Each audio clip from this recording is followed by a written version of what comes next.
Este programa es una producción de Se Habla Media.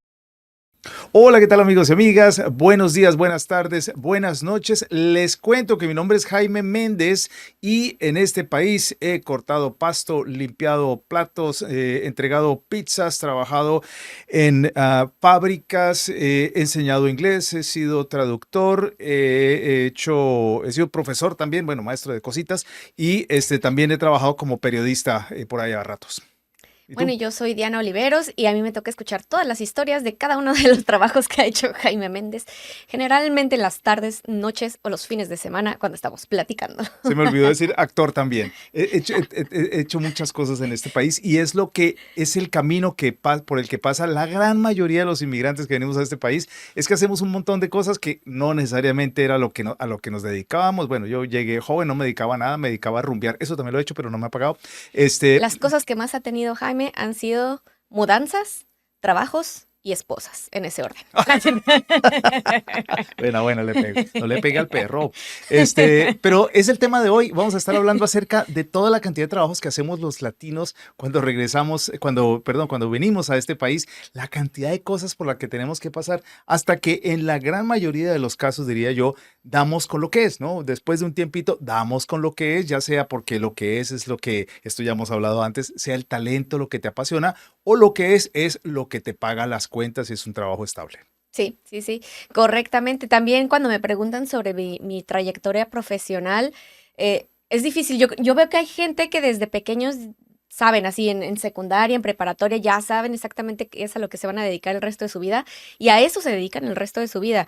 En mi caso no fue así, no fue un camino tan sencillo. Creo que la mayoría, tu caso es la mayoría. Sí, yo quería hacer miles de cosas y en el momento en el que tenía que escoger mi carrera, yo estaba indecisa entre estudiar física y relaciones internacionales. Así es. Entonces, así de relacionada una cosa con la otra. Física, relaciones internacionales, Física pegadito. Bueno, y yo relaciones era entre internacionales. payaso y administración de empresas. Eso alcancé a llegar a considerar las dos.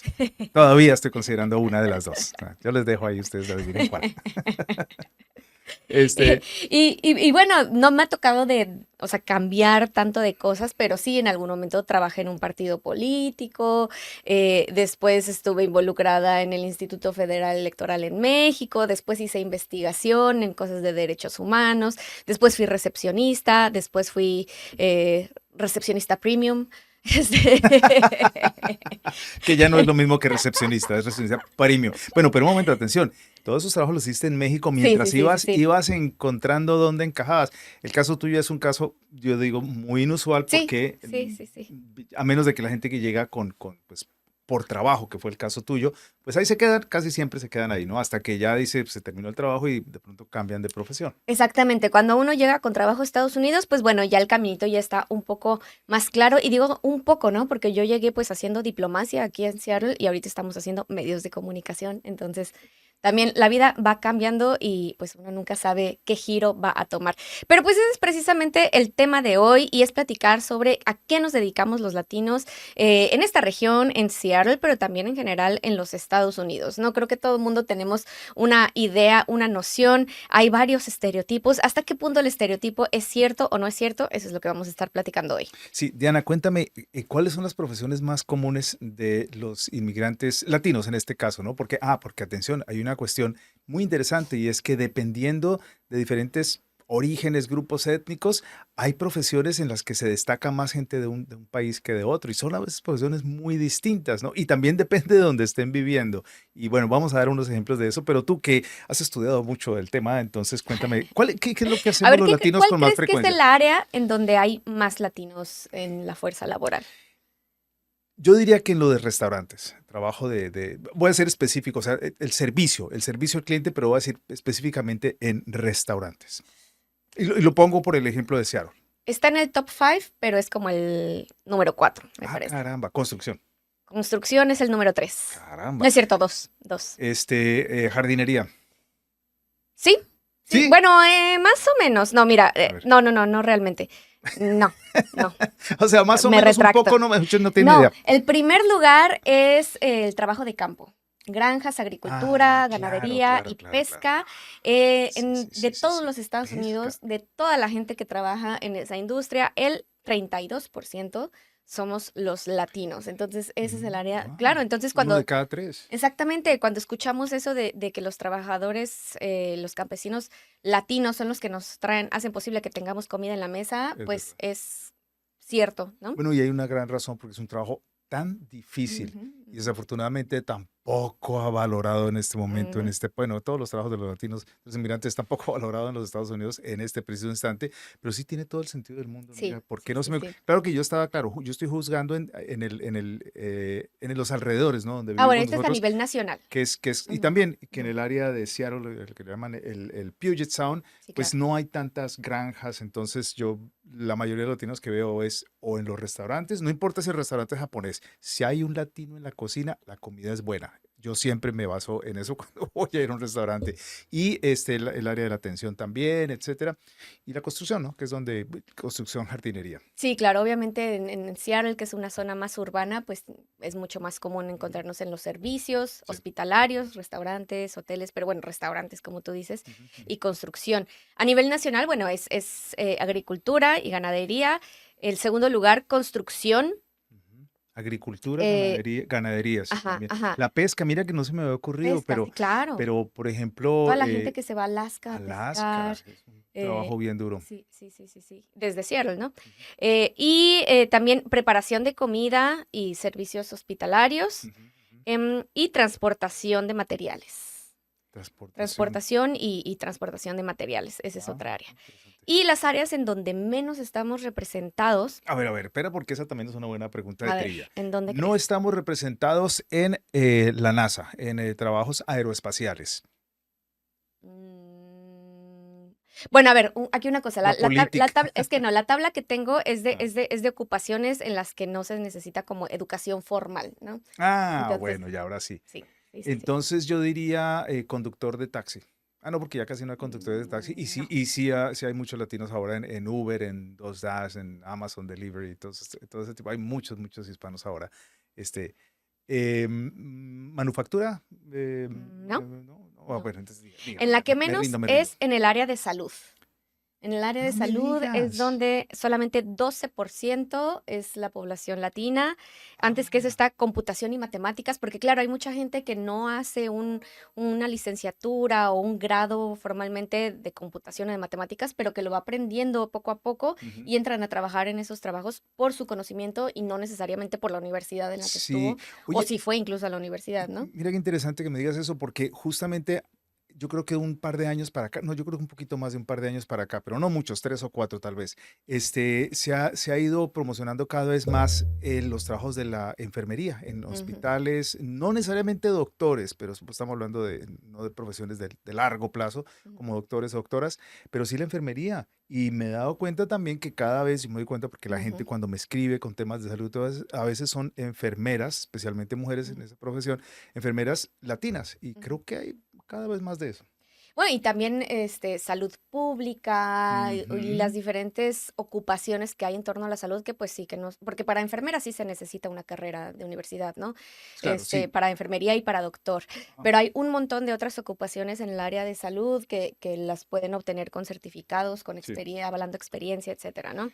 Y también yo creo que eso va cambiando un poquito a medida que va avanzando el tiempo, ¿no? La primera generación, pues veníamos a las que sea, ¿no? A las que paguen las cuentas, ¿no? Entonces le Ujú, caíamos a lo que fuera y ya después de un tiempo ya empezábamos, como decíamos, a encarrilarnos en lo que es. Pero ya la segunda generación tiene esa opción de estudiar o de irse por la profesión que quiera escoger, porque ya nacieron acá o están muy pequeñitos, pero hicieron toda su formación académica y ahí nos dicen, no, yo sí, yo quiero ser, no sé, ingeniero, yo quiero ser algo que tenga que ver con manufactura, industria, salud, en fin, educación, también vemos ahora cada vez más ujú, maestros ujú. y hasta políticos latinos estamos empezando a meterle la Sí, ficha. sí, sí, sí. Y sobre todo aquí en Washington, ¿no? Donde la Mm, población latina ha crecido a un nivel más rápido que a lo mejor en otras regiones de Estados Unidos. ujú, Pero eso también lleva mucho estos cambios de cómo, dependiendo del tiempo que llevamos aquí como comunidad o como un grupo de personas nacidas en ujú, otro país, sí, va cambiando nuestras ocupaciones con respecto a esto, ¿no? sí, Otra de las cosas que leía es que mucha de la gente que nació fuera de Estados Unidos y que llegamos acá, de esas aproximadamente la mitad son personas que ejercen alguna ocupación sin tener como el título universitario y que más bien son capacitadas a través de Entrenamiento, ser práctica. aprendiz, Ujú. Sí, prácticas, sí, algún sí, tipo de certificación, pero sí, no es exactamente ir a la universidad, ¿no? sí. Pero Que además no quiere decir que no sea tan bueno como el que fue a la universidad, puede ser mejor. y que además en Estados Unidos es algo súper Sí, común porque el sí. acceso a la universidad es una cuestión, digámoslo así, tan elitista y que se necesita tener tanto dinero o endeudarse para el resto de tu Ujú, vida para ujú. hacerlo, que a diferencia de otros países, sobre todo países desarrollados, el acceso a ese nivel de educación en Estados Unidos no es tan común, ¿no? Ujú. Entonces, hay mucha gente que le va súper bien, que tiene, o sea, hay mucha gente sin título universitario que gana mucho más que alguien con un título universitario, ¿no? Eso también es una realidad aquí en Estados Unidos. El otro día había un comediante, creo que lo hemos comentado por acá alguna vez, un comediante ya de la tercera edad, que no es muy normal ver a una persona, pero ya el señor sí se ve bastante viejo, creo que debe estar en sus ochentas o algo, muy chistoso el tipo. Y estaba ahí en su rutina de comedia y llega y dice, estoy muy contento, estoy celebrando porque por fin terminé de pagar mis préstamos estudiantiles. A sus tiernos 81 Sus- años. No, porque de verdad que es una endeudada por el resto, es una cadena perpetua esa vaina, es horrible. Sí, sí, sí. Y claro, no, o sea, no estamos diciendo que no hay que ir a la universidad o al colegio. Si ustedes tienen la oportunidad de hacerlo, háganlo porque es una Sí. experiencia mucho más allá del diploma que les puedan dar al final, ¿no? Y abre puertas y también sabemos que hay oportunidades de ayuda financiera, que a veces es una inversión, en el caso mío, por ejemplo, y mucha gente que yo conozco, fue una inversión que yo tuve que sacar préstamos, pero los terminé de pagar, claro, era una época en donde era un poquito más económico y también trabajé durante todo el tiempo que estudié, entonces no tuve que pagar toda la universidad con préstamos, sino que pagué una partecita con préstamo y la otra. Entonces sí, sí se vale, sí se puede hacer. Pero yo tengo una pregunta para ti. Eh, ¿Por qué hay una razón por la que nos dedicamos a esos trabajos de la lista que tú diste, los más comunes? Tiene que haber una razón, ¿no? O más de una razón. ¿Por qué nos dedicamos específicamente a esos trabajos y no a otros? La verdad es que no tengo una respuesta, o sea, seguramente debe haber estudios de por qué, pero no los conozco. Pero sí podría imaginarme Ujú, que muchos de esos empleos no necesitas una licencia para poder hacerlos, ¿no? Y ahí ujú, era algo importante que ujú. quería decir. De esas personas que no están trabajando en Estados Unidos con un título oficial universitario, no quiere decir que no hayan estudiado anteriormente, ¿no? Totalmente. Están todos esos casos de Sí. de que la revalidación de lo que uno estudia en México, en Colombia, en Guatemala, a uno no se lo hacen válido aquí en Estados Unidos, Correcto. ¿no? El Entonces tema ya de te medicina. consideran que no tienes un título universitario, aunque Correcto. probablemente hasta tu formación allá haya sido Sí. mejor de la que hubieras podido tener aquí. Cuando trabajé como coordinador de centro de trabajadores en Casa Latina, el primero que hubo allá en la avenida Western en Seattle, para quienes conocen la ciudad, me acuerdo que llegaba gente, la gran mayoría de la gente que llegaba era gente que no tenía un título universitario y de hecho la mayoría tampoco tenía un título de high school, de, ¿cómo se llama?, de preparatoria. Preparatoria. Tenía estudios hasta cierto punto, algunos sí, otros no, pero me acuerdo que en más de una ocasión me llegó gente profesional y me acuerdo un caso muy específico de un señor peruano que me dijo, se me acercó y me dijo, yo soy cirujano neurólogo en Perú y estaba esperando trabajo ahí de lo que fuera. No recuerdo cuál fue su circunstancia, pero él, cuando me dijo eso me quedé pensando, dije, esta persona, o sea, primero que todo, ¿por qué está aquí?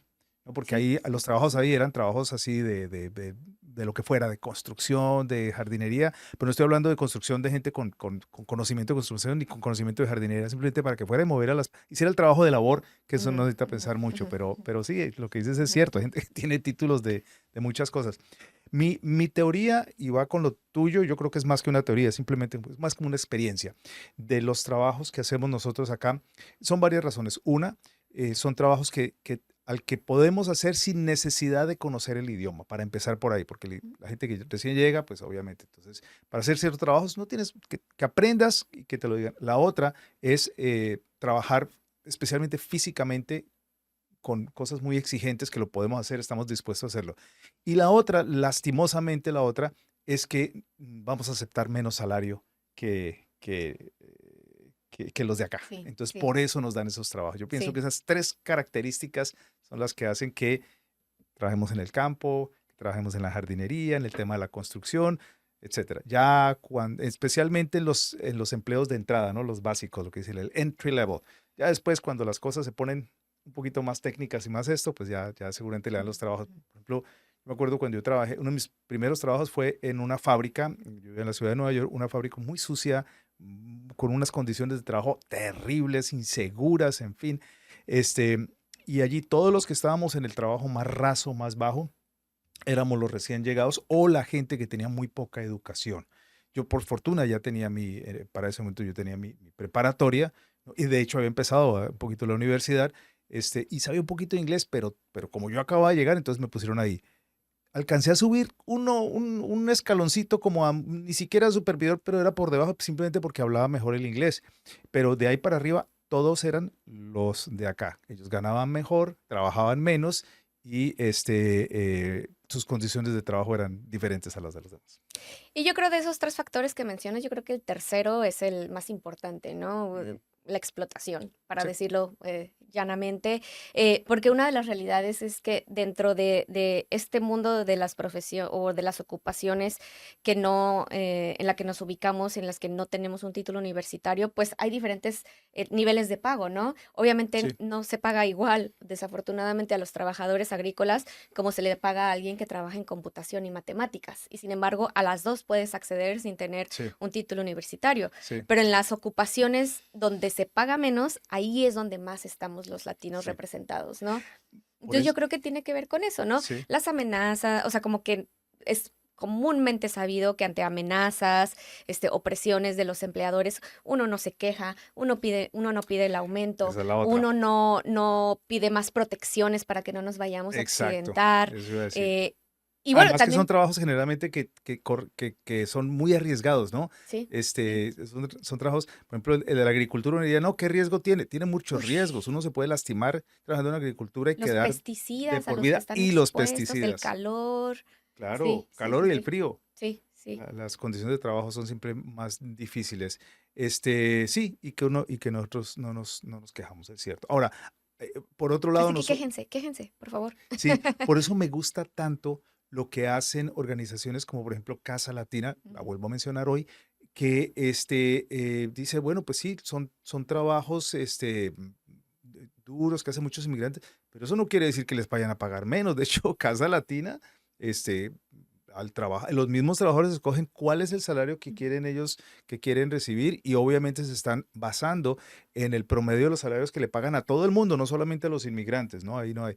Ahora, si los contratan o no los contratan, ya ellos pues verán, ¿no? Pero no se dejan, ¿eh? Y eso, como esto, si usted no está viendo en otra parte que no sea el área de Seattle, el estado de Washington, seguramente que hay también organizaciones como Chirla, por ejemplo, en California, en Los Ángeles, y muchas otras en otras partes del mundo de Estados Unidos, que hacen exactamente eso. El hecho de que seamos trabajadores inmigrantes no quiere decir que nos van a pagar menos. Sí, sí, sí. Vamos a trabajar muy bien, pero no por menos. Sí, sí, sí. Pero la realidad es que sí nos pagan menos, ¿no? Exacto. El caso de la agricultura, por ejemplo, a nivel nacional, en la mayoría de las industrias se pagan horas extras, ¿no? Pues en la agricultura no, No. no se pagan a nivel Y nacional, no el hay salario mínimo regulación, es menos. es menos y el Sí, salario mínimo es menor. Y sí, eso tiene que ver con, pues, en su inicio con el racismo, y bueno, sigue siendo una cuestión racista, ¿no? sí, Porque cuando se establecieron estas regulaciones y estos estándares, la población que ocupaba la labor agrícola en ese momento era la población afroamericana. sí, Y simplemente los dejaron fuera por ser afroamericanos, ¿no? cierto. Ahorita que son los latinos, en la gran mayoría de los estados en Estados Unidos, también están fuera de este derecho a recibir pues un salario si trabajan horas extras. Me parece que en Washington eso está cambiando. Es que no quiero decir algo falso, pero ha habido intentos y legislación para que eso cambie y que cambie gradualmente y la gente pueda recibir un pago por horas extras. Sí, y debería ser así porque especialmente con ese tipo de trabajos que es más difícil, ¿no? Dice uno, bueno, ¿y por qué a los otros les pagan más y a los que trabajan en el campo les pagan menos? Es muy fácil, por la representación que tiene la gente que trabaja en el campo, que no es la misma representación, la misma fuerza, la misma influencia con los políticos que tienen Ujú. las personas de otras ramas. Eso está cambiando, pero a mí me sorprende todavía que a los trabajadores del campo les paguen menos. Eso es, obviamente les pagan menos porque los dueños de las granjas tienen tanto poder político que ellos deciden No, pues el salario mínimo es para todo el mundo válido, excepto para los trabajos del campo. Para ellos es menos porque nosotros decimos que así es. Claro, y ellos Ahora, meten dinero de cabildeo para eh, definir cómo sí. se hace, o sea, existe la ley, ¿no? Pero luego hay que aplicarla y para aplicarla se tienen que definir reglamentos, manuales de operación, etcétera. Ujú, Y meten una cantidad de dinero para asegurarse que al momento de sí. aplicarlo, las agencias que están encargadas de hacerlo no tengan las posibilidades reales de aplicar castigos si es que no se cumple la ley. Pero también tengo que decir algo por el lado, o sea, los argumentos que he escuchado de los dueños de las granjas, ¿no? Ahora, una cosa es los dueños de las granjas, otra cosa son los dueños del negocio de la comida, porque es que esos son, hay muchos, si hay malos en este paseo, no son necesariamente los dueños de la granja, son los dueños del negocio de la comida, ¿no? Ujú. Las grandes compañías que son las que obligan a veces a los dueños de las granjas a trabajar de una manera, a hacer las cosas como ellos dicen, o si no, no les compran nada. Pero los dueños de las granjas dije, es que si les tenemos que pagar más a los trabajadores del campo, todos los costos se nos van a subir. Una, nos arriesgamos a que nosotros no podamos producir lo que queremos producir porque nos vamos a quebrar. Dos, la comida, los productos alimenticios van a ser más caros. Ese es el argumento que ellos están dando. Y como muchos de Ujú. ellos, no sé si la mayoría realmente, pero muchos de ellos en todo el país, y no solamente estamos hablando de los que siembran papa, o bueno, aquí no siembran papa, pero los espárragos y el higo y no sé, sino también lo de los animales, ¿no? La industria de los pollos y la comida y de los huevos, etcétera, todo eso. A ellos les compran las grandes compañías, como el famoso, ¿no? El Monsanto y no sé qué otra cosa, que tienen el control de cómo se siembran las cosas y Oh, cómo se ese es otro maneja. tema tremendo, sí, sí, sí. Ellos son los que están haciendo el gran billete y ellos son los que ahí sí tienen el poder del cabildeo y las leyes no van a cambiar si ellos no quieren que cambien. Pues digamos que en la cadena alimenticia, pues sí, los trabajadores agrícolas terminan estando en el eslabón más débil, Ujú, desafortunadamente. Pero sí. por eso precisamente el trabajo que han hecho, como ya lo decíamos en capítulos anteriores, ¿no? Gente como Dolores Huerta, César Chávez, Ujú. el Sindicato de Trabajadores Agrícolas. Guadalupe Gamboa, un saludo aquí Aquí en desde Washington, Washington. Familias Unidas, este sindicato que es de aquí, de Sí, Washington, apareció en los condados de Skagit, Whatcom, son muy organizados. Y aparte, no siempre entre ellos, entre los sindicatos, no siempre están de acuerdo. Me ha tocado, en sí, la pandemia, me acuerdo, hubo diferentes aspectos en los que no, las posiciones no necesariamente eran coincidentes, pero es bien importante que existan este tipo de organización en la agricultura y en cualquier otro sector, ¿no? sí, y no quiero terminar con una nota triste de que pues así es la cosa, y así se va a quedar, porque así no se va a quedar. Como otra vez volvemos a lo de que a medida de que hay nuevas generaciones, ya que ya no son inmigrantes, bueno, puede que hayan sido inmigrantes que vinieron muy pequeños o nacieron en este país, pero son hijos de inmigrantes, las cosas van cambiando y uno las empieza a ver en otros estados donde ya hay, digamos, una generación más vieja que la nuestra, que aquí, porque en el estado de Washington todavía la Somos muy comunidad. nuevos todavía. Sí, sí, los de la vieja escuela, los que vinieron en los 60 y en los 70 son muy poquitos. Ujú. La gran mayoría de la gente llegó aquí en los 90, final de los 90, entonces todavía estamos los de esa primera generación y ahora vienen detrás los de la segunda generación. Ellos de la segunda generación ya no necesariamente van a hacer ese tipo de trabajo y si lo están haciendo o si están haciendo un trabajo que tenga algún tipo de influencia, seguramente que van a pensar las cosas de una manera distinta. Tiene una perspectiva de que mi Ujú. papá, yo conozco mucha gente que dice, mi papá creció en el campo. Ellos son y ellas son profesionales que dicen, vamos a cambiar para que no los vayan a explotar a los que vienen detrás de ellos. Sí, sí, sí, ese relevo generacional va a estar Eso. muy interesante. Vamos a ver cómo funciona, ¿no? Aquí en Washington en los próximos 20, 30, 40 años. Si sigue llegando gente nueva a llenar esas posiciones, pues bueno, ahí se mantendrá el motor económico, porque finalmente, pues todo el mundo habla de Starbucks, no, perdón, de Amazon, de Microsoft, de las grandes empresas de tecnología que son el motor de Washington. Ojo, pero también la agricultura Ah, no, claro. o sea, hay dos motores, uno es la tecnología, otro es la agricultura del estado de Washington.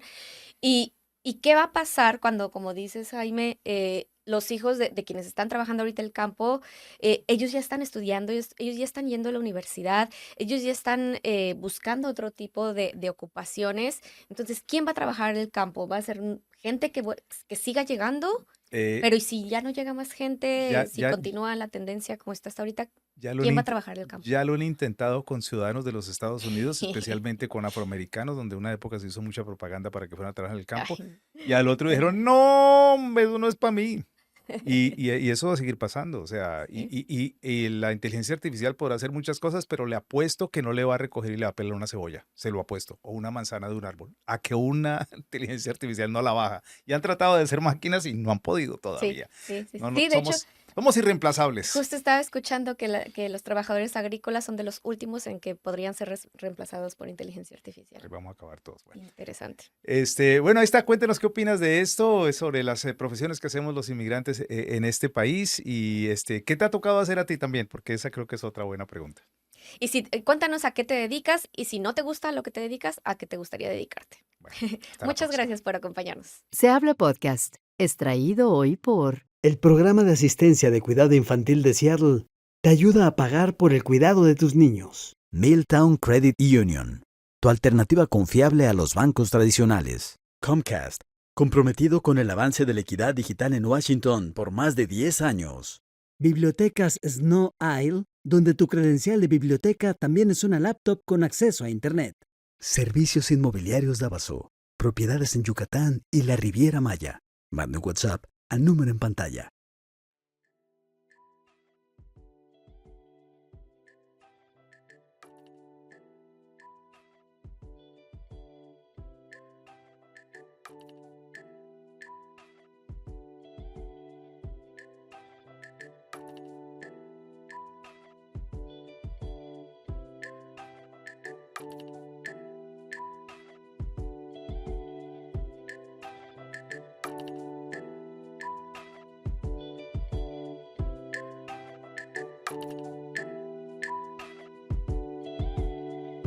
Todos los derechos reservados. Gracias y hasta un próximo episodio.